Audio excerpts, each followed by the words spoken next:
Blessings, beloveds. Welcome back. Anastasia, Cosmic Astrologer, with you today.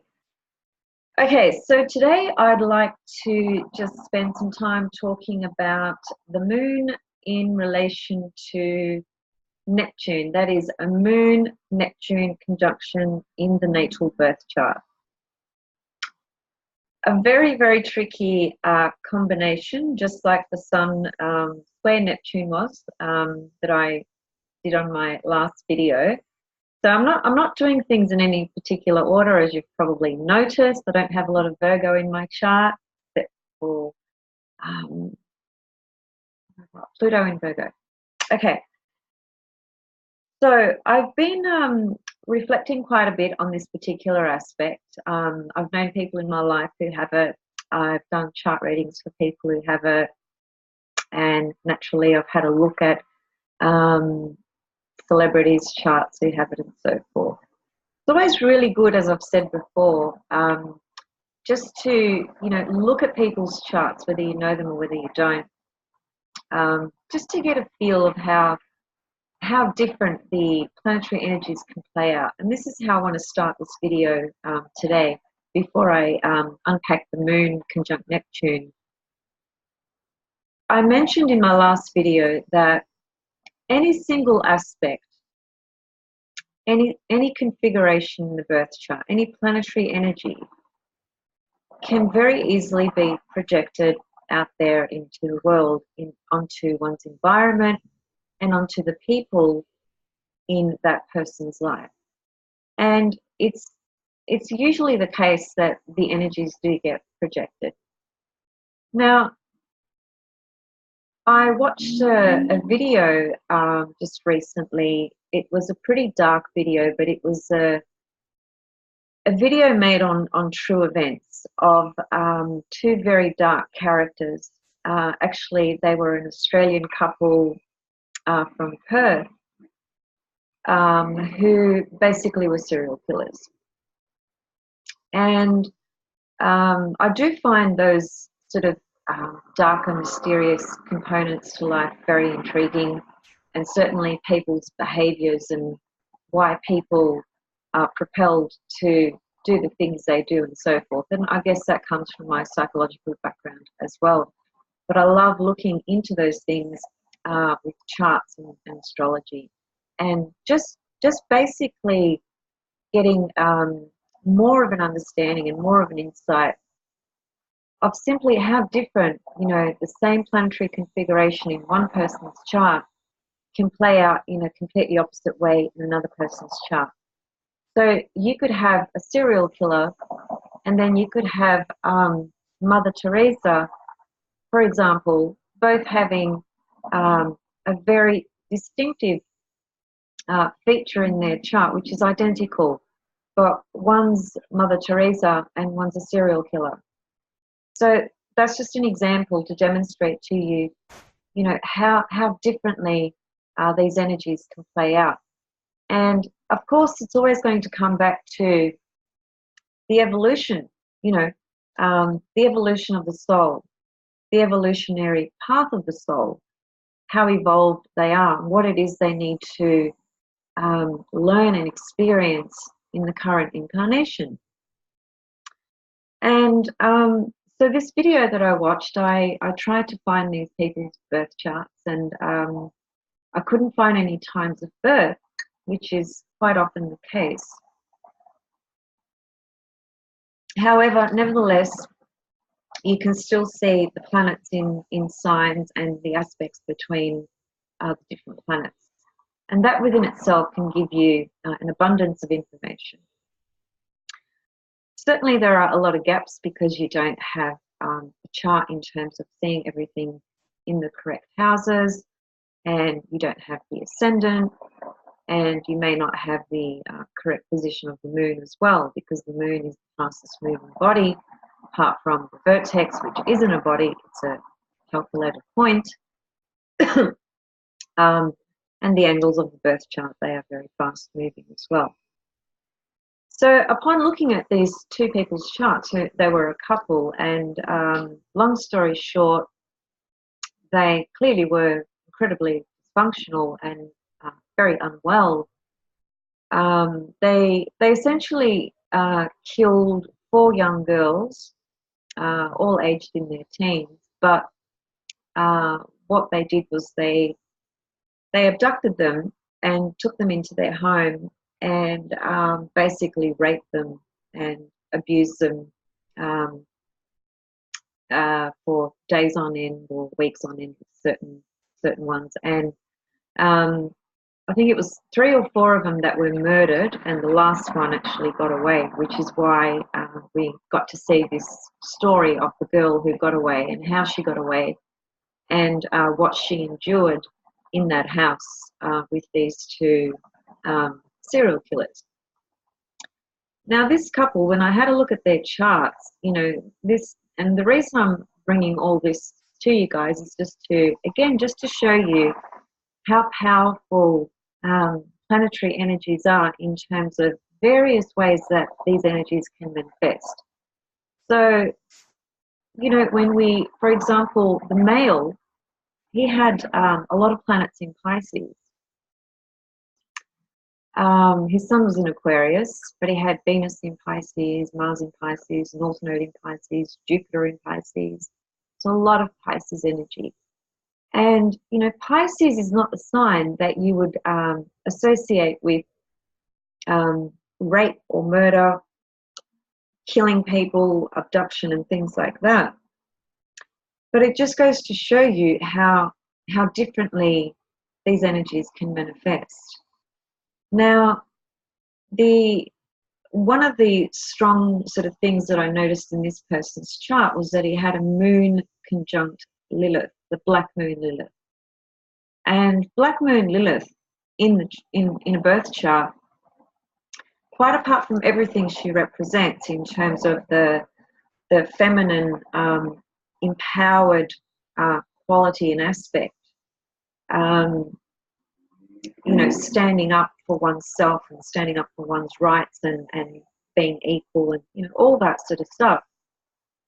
A strong Lilith in a birth chart can also point to a real dark sort of life, and the darkness is often associated to abuse and sexual abuse especially. So that was very interesting to me that he had a moon conjunct Lilith, very close moon conjunct Lilith, although we don't have his time of birth, but I suspect it's probably a very close conjunction anyway, just simply because of who he was and what he did. That was the main thing that I noticed in terms of what could really describe, you know, his behaviours. So the moon is the women that he abused, and the black moon Lilith is the energy that just went wrong in him, in his consciousness, in his psyche, in his path, his life. He did have a sun opposite Pluto opposition as well, which would certainly add a lot more to that story as well, because Pluto, as much as it represents the soul and the evolutionary path that we are on, Pluto can be abuse at its most unconscious, dysfunctional level. Pluto can be abuse and rape and abduction and all those things. If you go back to the mythology of Pluto, also known as Hades in Greek mythology, was the god of the underworld, and he abducted Persephone, who became his wife, who later she became the queen of the underworld. But the story is very tragic and very violent, and she was taken against her will. So, this is an energy of Pluto, and this is an energy of Pluto that literally shows up in this 3D world, because we live in a world of duality. We live in a world of darkness and light. So as much as we like to perceive or hope or connect to the light, which is within us anyway, we also have that darkness within us as well, just simply because we live in a world of duality. So Pluto, in a very dark way and destructive way, is always connected to abduction, abuse of power, and so forth. So this guy had a sun opposite Pluto in his chart, and he had a moon conjunct Lilith in his birth chart. And just those two little themes, signature themes alone, can very easily describe the choices that he made in this lifetime. So this couple, it was a very, very interesting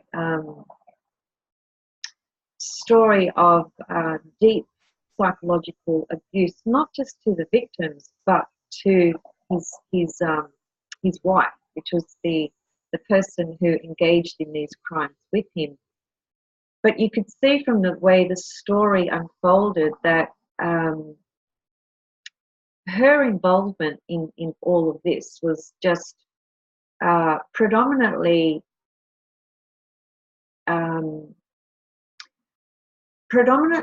seen through the fact that he had manipulated this woman so much. He had abused her emotionally and mentally so much, and physically as well.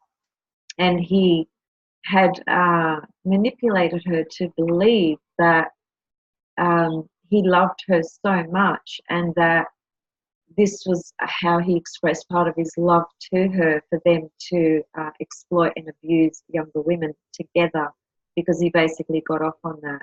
And he had manipulated this woman so much into believing that by her engaging in this, it was a way of showing him how much she loved him as well. So it's very, very, very dark, twisted, codependent, abusive relationship, which had many different fractures and many different sort of levels and elements to it. But you could just see how broken this woman was, just through how much he had emotionally tortured and abused her. And that's that moon Lilith conjunction in his chart, and that sun opposite Pluto.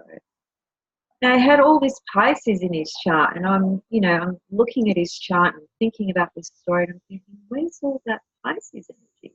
Where did that get played out?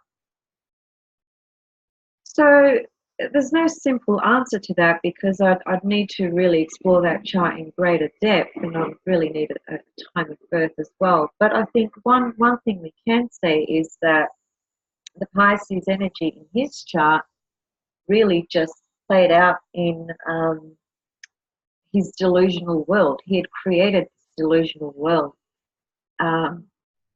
where he idealized feminine energy, you could say, in a way that was most disturbing. He basically abused the feminine energy, but he idealized it in a way as well. Like he would say to his wife, "You're my queen, I adore you, I love you," and he would give her this false sense of security, which was all about basically trolling her, essentially. But he had this, he was a very unusual man. He was Aquarian, so Aquarians are very unusual. But anyway, that Pisces energy, to me, I think, was just a distortion of the feminine quality, how he perceived the feminine quality, a distortion and an idealism, and a projection of fantasies that had a very dark component to them. That's the sun opposite Pluto, though. So it's just a really good example of how distorted planetary energies can become in a person, and how they play out in a person's life. And the other thing that I want to emphasize as well is that, with astrology, people who don't understand astrology often, have this misconception that, if I go to an astrologer, they're going to tell me this or tell me that, which, can be quite limiting, and, I'm in control of my own life, and so on and so forth. And it is true, you are in control of your own life, as I am in control of my own life. We all are.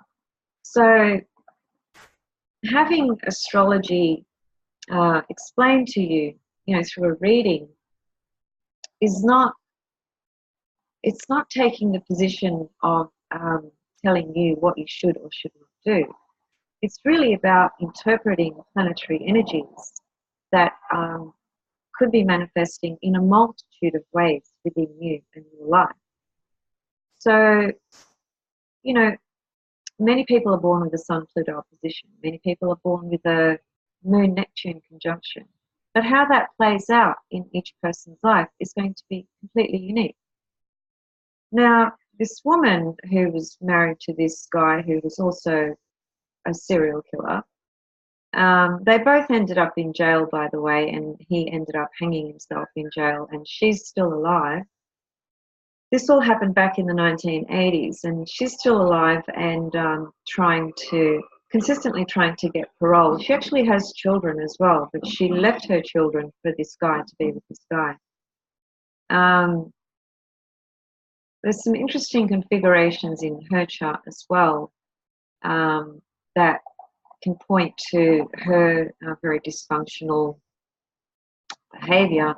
Now, she was a Gemini and she had a Sun-Mars conjunction. So, you know, Sun-Mars conjunction is a very, very powerful conjunction. You know, enormous sense of energy and drive and power.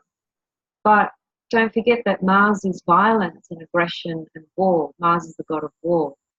So she was a very angry woman, and you could see how angry she was, but how out of touch she was with that Sun-Mars, because that Sun-Mars was reflected by him.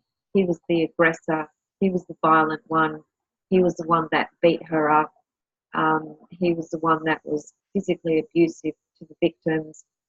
She wasn't. It's like she was just hypnotized, you know, to a degree. I'm not justifying her actions, but the way the story was portrayed, it just looked to me like she was so in love with this guy and in such a fantasy world about him that she believed, you know, anything he said.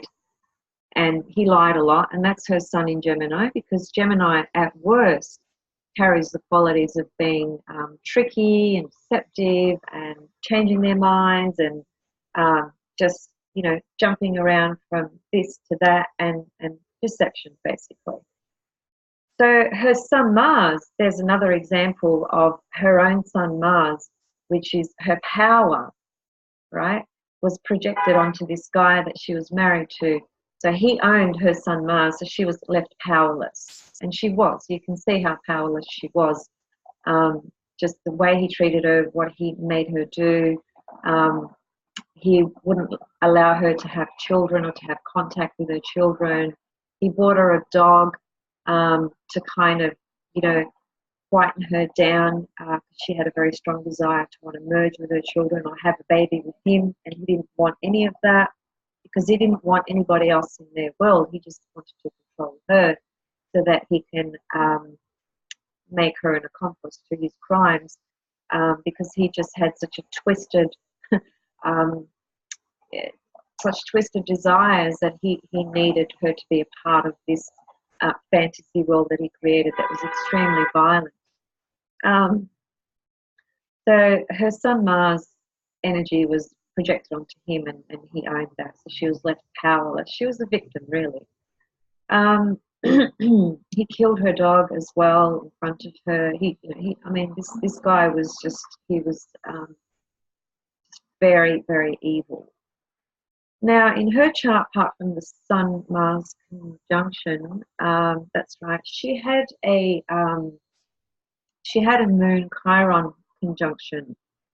Now, that Moon-Chiron is, I think, very powerful in describing, and it was in Capricorn, just how wounded, you know, emotionally this woman was. Clearly, she was so fractured and so fragmented psychically and emotionally, and there's that Moon-Chiron playing out, and I dare say that it played out from the relationship she had with her mother.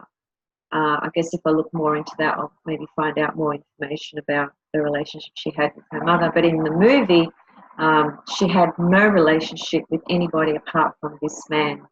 There was drugs and alcohol involved as well, a lot of marijuana, a lot of alcohol, and each time she was preparing to rape the victim that they had, or to engage in that behaviour, or to facilitate his demonic acts, or to observe, or whatever, what would be seen is her going out into the living room, because they had their victims locked up in a particular room. She'd go out into the living room and she would just smoke about 10 bongs. Bong, for those of you that don't know, is some kind of bottle, or it's a device that enables you to smoke marijuana outside of a rolled joint. That may sound silly, but some people might not know what it is. Anyway, she would need to smoke a lot of marijuana, and she would need to down quite a few drinks before she could psych herself up to get into the state, which was an altered state, a very dysfunctional altered state, so that she could go in and do the things that he wanted her to do. So anyway, there's some of the energies that you can just see how they can play out in such a dark way, because we do live in a world of duality, and unfortunately these stories are facts. These things happen in life. So I didn't see a Moon-Neptune aspect for either of them, so it's not really relevant to what I'm about to discuss. But the reason I've brought this in today is, as I said, I just wanted to just really highlight how different all the planetary energies can play out for any human being. And it always comes back to two main things, or three main things, you could say. The first thing is, that the soul's evolution, what they need to work through, heal through, experience in this incarnation. The family dynamics that one was born into, so the context of the family dynamics, the environment, the culture, religion, if that was at play, level of education, socioeconomic status, all those things are highly relevant in terms of how all these energies are going to play out as well. And then, of course, we have the past life component, because I do work with the understanding that we have had, multiple lives and will have multiple lives. And this process of evolution it's a continuum. We don't. It doesn't really have an end and a beginning as such. Not one that we can identify from this 3D left brain conscious sort of state. So the past life actions, past life dharma or karma is very, very relevant to what's going to take place in this incarnation, because the moon, which is what I'm about to talk about in conjunction to Neptune, the moon is the ego, and it is the soul's projection of the ego. So Pluto is the soul. Pluto comes in to incarnate into this, physical body, which is the ascendant. And the moon acts as a lens for the soul to project through. So Pluto connects to our unconscious securities that will end up getting filtered and projected through that moon. And the moon becomes our conscious securities that we're seeking, at least, to make conscious and to actualize. But the moon fundamentally is a very unconscious body. It has, its primary needs are security and safety. Some other keywords for the moon are, it's the ego, security and safety, protection, mother, family, nurturing, neglect, needs, emotions, self-image. Our self-image comes from the moon. Just want to read this to you. In Aries, I experienced my instinctive becoming nature. In Taurus, I developed my values and sense of meaning. In Gemini, I learned and classified the outer reality with which I function. And in Cancer, I give myself personal form, name, and identity, who I am and how I think. I acknowledge myself as distinct from all other beings. I become consciously aware of myself as a subjective self. This is who I am. An ego is necessary. So Cancer is that, simply put, is the ego, is the first encounter of the experience of one's self-image and ego, having a sense of identity of who I am, with an ego formed. I just want to read this as well. An ego is a vortex of energy within consciousness, the lens in the projector through which the movie of the soul can be seen. So the soul, which is infinite and is constantly evolving, when it's born into this physical existence, it creates an ego in order to project the images that are contained within the soul, those images connecting to past lives. So those images get projected through the ego, which is the moon. And that enables us to feel like we've got a sense of identity, like, you know, this is me, these are my hands, this is my body, you know, this is my name, this is where I'm from, this is where I was born, etc., etc. It is the moon that gives us the ability to have that understanding or that connection or that sense of identity, essentially. The moon is also an incredibly, actually, sorry to digress, but I just really would love to read this to you guys before I go back to the moon, Neptune.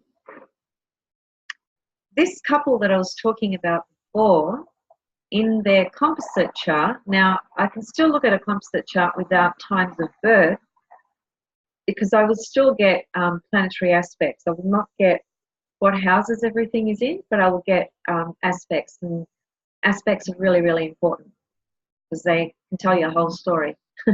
Just these guys had a sun opposite Neptune in their composite chart.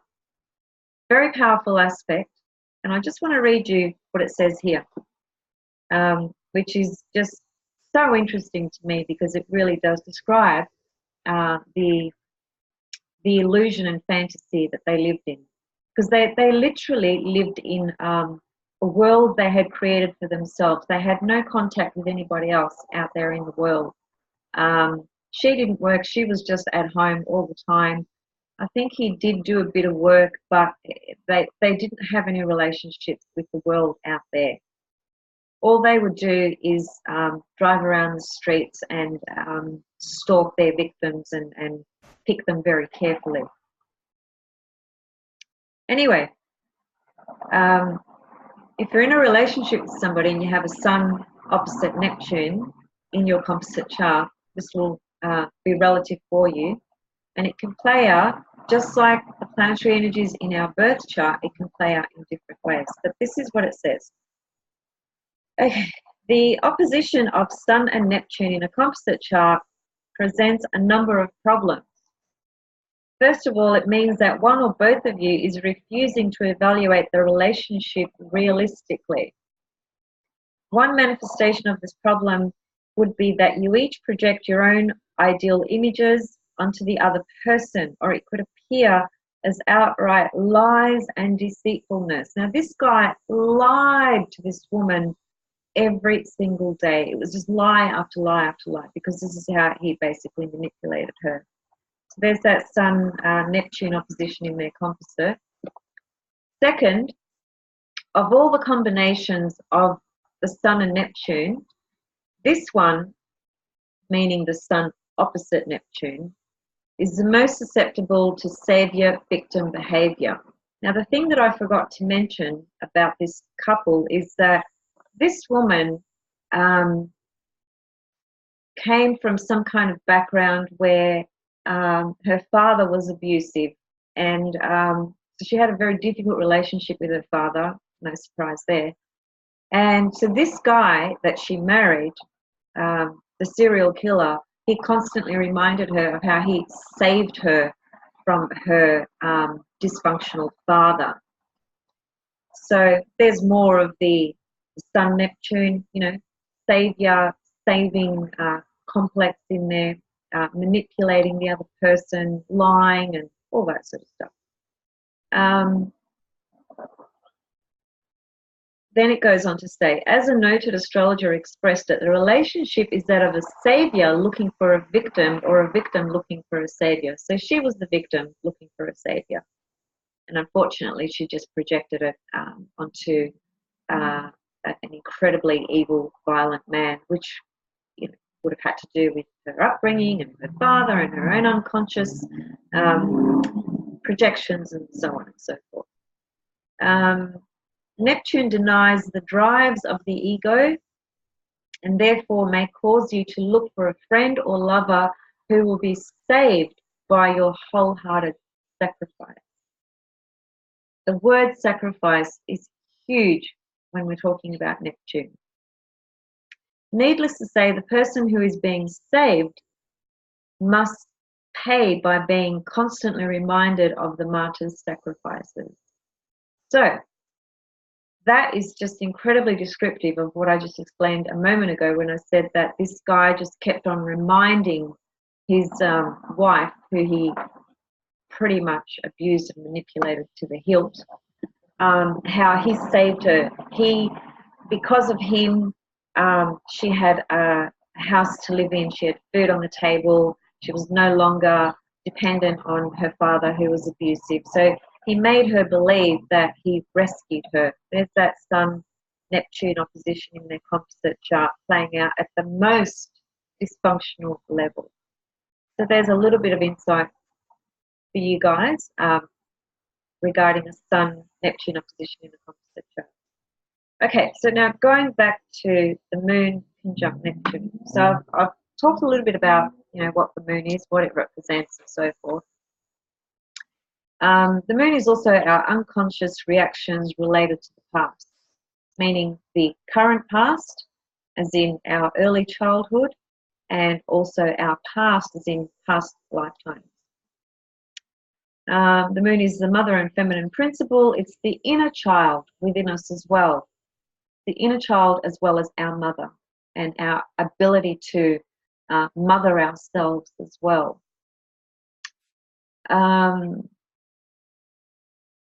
It's our emotional nature, our instinctive behavioral patterns and responses to things. The Moon and Neptune are both highly unconscious energies. The Moon is responsive and reflective and instinctual, as I said. Now, one of the reasons that the Moon really struggles with Neptune is because the Moon actually struggles with all the outer planets, and I will include Chiron here as well. And the reason for that is because the Moon is the ego. These outer planets are well and truly beyond the definition of ego. They are energies that transcend, transform, transmute. They're trans. So they belong to a field of consciousness which really has nothing to do with the Moon and the ego. Okay, the Moon and the ego just has this sense of, here I am, this is me, What do I need to make me feel safe and secure? You know, what's going to make me feel emotionally comfortable and secure? Where's my mother? Where's my food? Where's my home? Where's my safety? It's all, you know, this sort of the basic nature, nurture sort of needs that we have in this physical form. And it's ego. So you need to remember that the ego is always potentially incredibly vulnerable, because it has this idea that it is itself and it doesn't belong to anything else. It is the creator of itself, which it's not, because the soul creates the ego and source creates the soul. So this ego that thinks it's you know, sort of controlling everything in its life has no idea that, well, the only reason this ego exists is because it's being created from the soul's intention, and that soul has been created from source, as I said. So the ego is an incredibly vulnerable, or the moon is an incredibly vulnerable planetary energy. It's because it represents ego and it's vulnerable, and its greatest fear is annihilation. Those outer planets, Uranus, Neptune, Pluto, and let's throw in Chiron, are an absolute threat to the ego, because these planets are not about ego. As I said before, these planets take us into fields of consciousness which are so incredibly vast and expansive. Our little ego and our left brain can't even fathom. So that sort of consciousness and energy is very, very threatening to a little moon that is just wanting to be safe and feeling secure, just feeling fed and nurtured. You know, it's Cancer. It's like you know, think about laying on your couch with a nice warm blanket and a hot water bottle. Hot water bottles are ruled by Cancer. So, you know, the moon is all about that safety and comfort and warmth and security. Cancer connects to mother and the womb. Now, when we are inside our mother, before we are actually born into this physical world, that is the greatest sense of safety and security that we feel, you know, in that being in that womb, in that fluid, you know, that water, and just being encompassed by that warmth and security, the mother. The minute we are born and come out, it's a different story, because we immediately experience a sense of threat in some kind of way, a sense of insecurity, because we're no longer inside the mother's womb. So this is why the mother and her ability to nurture and create safety for an infant or for a newborn is so vital, because in those first, you know, few months, you could say, if that infant is not receiving the appropriate nurturance and care and love, that's, you know, that's setting up a whole bunch of potential dysfunctional psychological and emotional behaviors for that little person that will then grow up into an adult, simply because the nurturing qualities and principles were absent to begin with. So, you know, a whole bunch of things stem out of that. You know, one doesn't feel that they're good enough, they don't love themselves because their primary caregiver didn't love them enough. So why should I love myself? Or how can I love myself if my own mother didn't love me? All sorts of complexes like that can be lying dormant. They're not conscious, they're always lying dormant, these things, because you don't, on a conscious level, you don't remember what happened when you were 1 week old or 2 months old. And if it was terrible, chances are that your mother's probably never going to tell you anyway. And even if she does, the damage is kind of already done, because what takes place during these early years of life shape a big part of who we become or who we think we are. That's why it's incredibly challenging to break certain patterns, because these are all connected to the moon, which is ego, which is our sort of instinctual, habitual responses to things based on what mother gave us or didn't give us, or reflected back to us or mirrored to us, etc. So when you're talking about Neptune, Uranus, Pluto, Chiron, those energies make a moon feel incredibly threatened. And a moon conjunct Neptune is a really challenging configuration to have. I mean, it has a lot of beautiful potential gifts about it as well, all right? So I'm not going to, just stick to focusing on one stream, because there's many different streams that can be born out of this Moon-Neptune conjunction. But the most typical manifestations that we see now, remember, I've said that with most of our planetary energies, we project them onto the world, our environment, our family, etc. A Moon-Neptune conjunction in a person's birth chart describes their mother. So the mother was either a victim, or this person perceived their mother as a victim. Maybe she was in an abusive relationship. Maybe she sacrificed her own emotional needs before everybody, for everybody else, rather. Always put herself second emotionally. So she was a victim, or was in a relationship where this victim-martyr dynamic was really prominent. She was an alcoholic or a drug addict. Maybe she had mental health issues and she needed to take pretty strong medications, prescribed medications. So a mother that was somehow a victim in some kind of way, and sacrificed herself in some kind of way as well.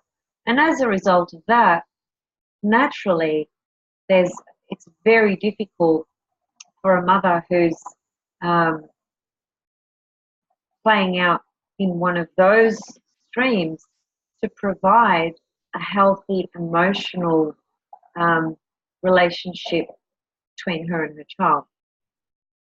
So this is the person who has Moon conjunct Neptune. These are some of the ways they can experience their life with their mother. Or the mother was absent literally physically, or there, but totally in her own world,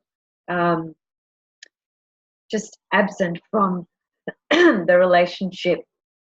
This is how the person can feel. Now, I just want to point out as well, and I've seen this many, many times over, even in my own life. When you have a family that has several kids in that family, so say, for example, this Moon-Neptune individual has a brother, and he has a Moon-Jupiter conjunction in Cancer. He's going to experience his mother very differently. It's the same woman, it's the same mother, but he gets a very different version of her to the person who has the Moon-Neptune. It's important to keep that in mind. And that's just another powerful way of understanding that planetary energies will play out very, very differently in every given soul. In other words, in every individual. So the Moon Neptune person obviously is a highly sensitive person, extremely sensitive, lacks boundaries. Boundaries is going to be one of the biggest issues for a Moon Neptune person. They can become so overwhelmed by a sea of emotions that is often an unconscious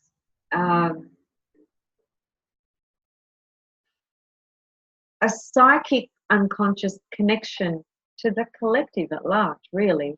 But certainly when they are, whoever they're engaging with in their life, that Moon Neptune is going to blur a lot of lines. It's going to diffuse any boundaries between what I'm feeling and what the other person is feeling. So the Moon Neptune, because the moon is a body that absorbs, right? It's like a sponge.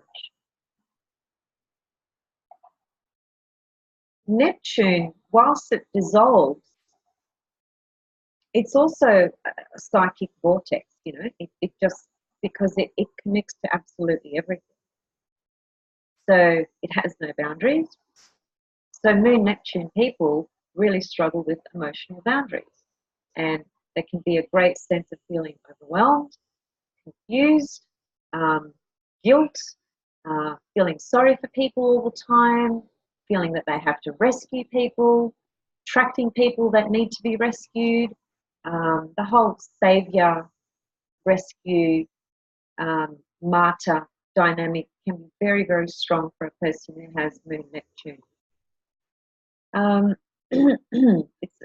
Moon Neptune are very impressionable people, and this is something that carries through their entire life. But certainly when they are very, very young, certain impressions get set up very, very early and inform or form, rather, the ego, which is the moon. And a lot of it can be idealistic, unrealistic, disillusioned. So there's a lot of that can come through. And the moon, you know, quite apart from it describing the mother, it also describes your home, right? Literally the home that you live in or the home that you grew up in. And on a deeper level, it describes your internal home, where you are at on a day-to-day basis within your own self, the soul, the deep inside you, where you're at with that, how you're feeling, whether you're feeling balanced, whether you're feeling connected, whether you're feeling safe, you know, all those things.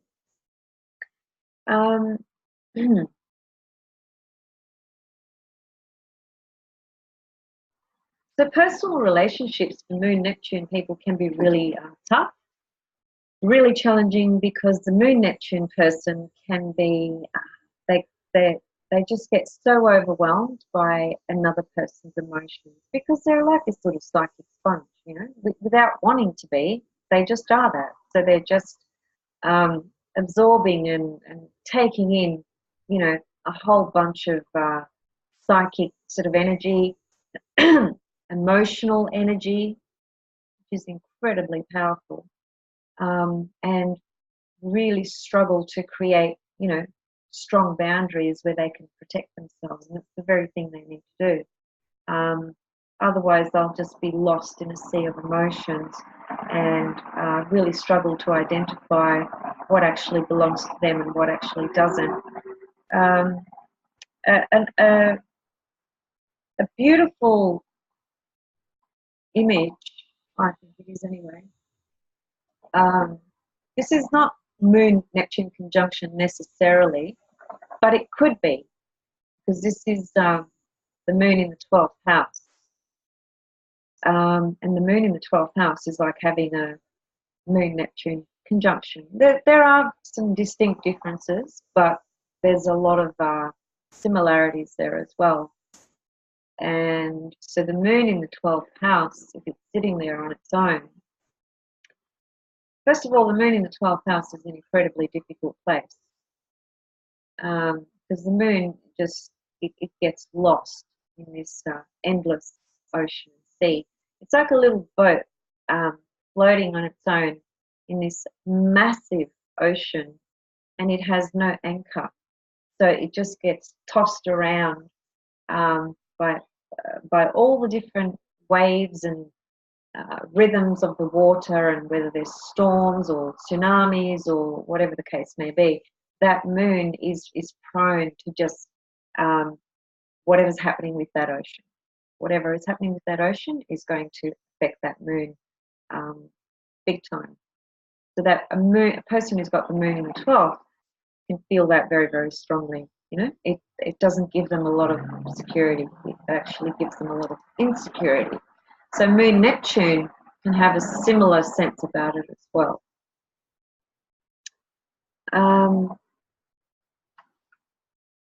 Addictions and substances are also a very typical manifestation of moon Neptune, or just an addictive type personality.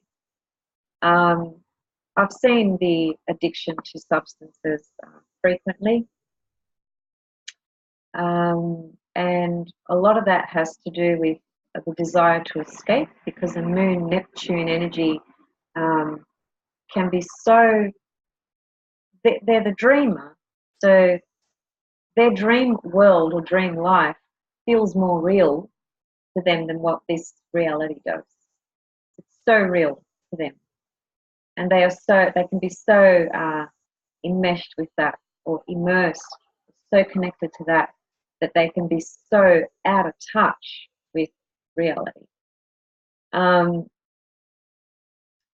So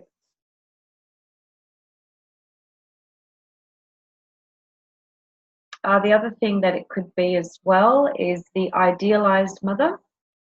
So the person who has the moon Neptune conjunction in their birth chart, they idealize their mother. You know, she's Mother Teresa to them, and she may very well be. But there can be some sense of real a perspective on the mother that's not really accurate, because they're looking at her through the lens of Neptune, which is the most, you know, idealized, transcendent energy, if you like. So there can be a real confusion about who the mother actually is. There can be a subtle sort of message that comes through to the person who has moon Neptune from a very young age, that they need to take care of their mother, because the mother is actually quite weak and gets taken advantage of, so sensitive, you know, all that sort of stuff. So the person with moon Neptune is very strongly psychically linked to their mother, better or for worse, and feels incredible sort of sympathy and empathy and compassion as well. So they have that within their nature. So moon Neptune people are usually very empathetic, compassionate, sympathetic, sensitive, giving, you know, sacrificing, so forth. But because the mother was so lost in her own way, then the kid has to kind of pick her up, as it were. You know, the kid kind of sacrifices their own childhood, and they end up becoming the mother for the mother. That's another strong theme that can come through. There's lots more, but you know, I'll be here for hours if I kept on going. So I'll just finish up with this few last points. On a highly evolved or actualized level, moon Neptune is wonderful in creativity and spiritual practices in the spiritual dimension period. And in fact, moon Neptune people, one of the ways that they can learn to handle this energy in a functional, healthy way is to create some kind of inner balance, inner harmony, in clarity and honesty, with using that energy in some kind of creative force and just connecting to that creative experience or task. And likewise with music, for instance, art, dance, all those things would be involved, acting, and spiritually, it can be the mother who was like a guru type figure. Maybe she was like a little guru in the community, everyone went to her for help, and she just gave to everybody. It can be all that stuff as well. But for your own self, if you have a Moon Neptune conjunction, healthy boundaries are really, really important. And boundaries, period, because Moon Neptune has no boundaries. That's one of its biggest problems. That little boat in the ocean with no anchors and just getting thrown around everywhere. So spiritual practices can be very, very beneficial. So things like meditation, yoga, Tai Chi, there's hundreds of practices. It just depends what you feel drawn to and connected to. But it has to be something that's soft and gentle and soothing, because the Moon Neptune is a very soft energy. It's very gentle, and that moon needs to feel secure and safe and stabilized. And one of the ways it can feel that is when the Moon Neptune person participates in Neptunian activities or spiritual practices, spiritual life, and got to be careful about not projecting that Moon Neptune onto the women around you. If you're a guy, and you're projecting the Moon Neptune, then you'll project it in a way where the women you meet all need to be saved or rescued, or maybe they're, substance abusers, or maybe they're some kind of a victim in some kind of way. But the tendency is to project this energy. That's what happens until we learn to integrate it and use it in a very healthy way within our own self, and explore it on that sort of creative level, talking about Neptune, and developing our spiritual practices, spiritual life, spiritual insight, spiritual consciousness. It's Moon Neptune can be just that direct link, channel into the divine vibration, voice, energy. It can be a very powerful aspect when it comes to the spiritual dimensions. But it's important to remember, though, that spiritual dimensions have many different sort of levels and layers as well. So, a Moon Neptune person can be clairvoyant, for instance. They can be psychic, right? Or just, I've just forgotten all the other terms, but, feeling energy, feeling the vibration, the etheric fields, the astral fields, and things like that. And when we are doing that, which for those of us who have Moon Neptune aspects, whether we realize it or not, we're very plugged in to these other realms. And if we're not clearing our energetic bodies, spiritual bodies, emotional bodies, mental bodies, etheric bodies, astral bodies, if we're not doing clearings and bringing consciousness into those sorts of fields, we're susceptible to absorbing and picking up all sorts of vibrations that could inherently be dark and really not good for our well-being at all on any level. So Moon Neptune people need to be very careful of that, because they are, as I said, they're like these psychic sponges, and they just absorb from all sorts of levels and dimensions, not just from this physical space, that they're sitting in right now. They are the person that will walk into a room or go to a country or a city or a different suburb, and they will pick up all sorts of things that have gone on in that suburb or in that house. or in that country or that state, you know, unconsciously, just picking up to all these unconscious energies, some of which can be quite threatening. And it's the moon. Remember, the moon is totally threatened by these outer energies. The moon is just looking for its safety and security, as I said.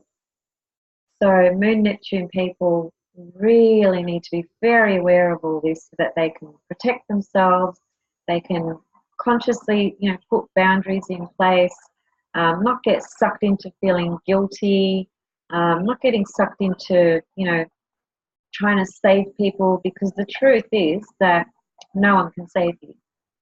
We can only save ourselves. That's the truth, in my opinion. I think I've covered most of what I wanted to cover. Yes, I have. I think that's a fairly good introduction for you guys that can help you reflect on some pointers if you haven't already considered any of these things I've pointed to. Okay, leaving it there, and hope everyone's feeling okay. We've just had the moon in Scorpio the past couple of days. I always find the moon in Scorpio pretty challenging. Yeah, pretty challenging. Goes into some deeper realms where things need to be experienced and felt, and that can be quite tough sometimes. Anyway, the moon's in Sag today, actually squaring Neptune, and here I am doing the Moon Neptune video. That's pretty funny. I didn't really think about that till right now. All right, guys, thank you so much for tuning in. Questions and comments, always welcome. Thank you for engaging and connecting. Thank you for subscribing. Thanks for your emails, and please don't hesitate to contact me for any kind of reading. There are many different types of readings you can have, and always remember, accurate time of birth is crucial. So the fact is, most people don't have an accurate time of birth. If you're one of those people, contact me and we can work that out. Okay, thanks guys. Much love and blessings. Bye for now. Bye.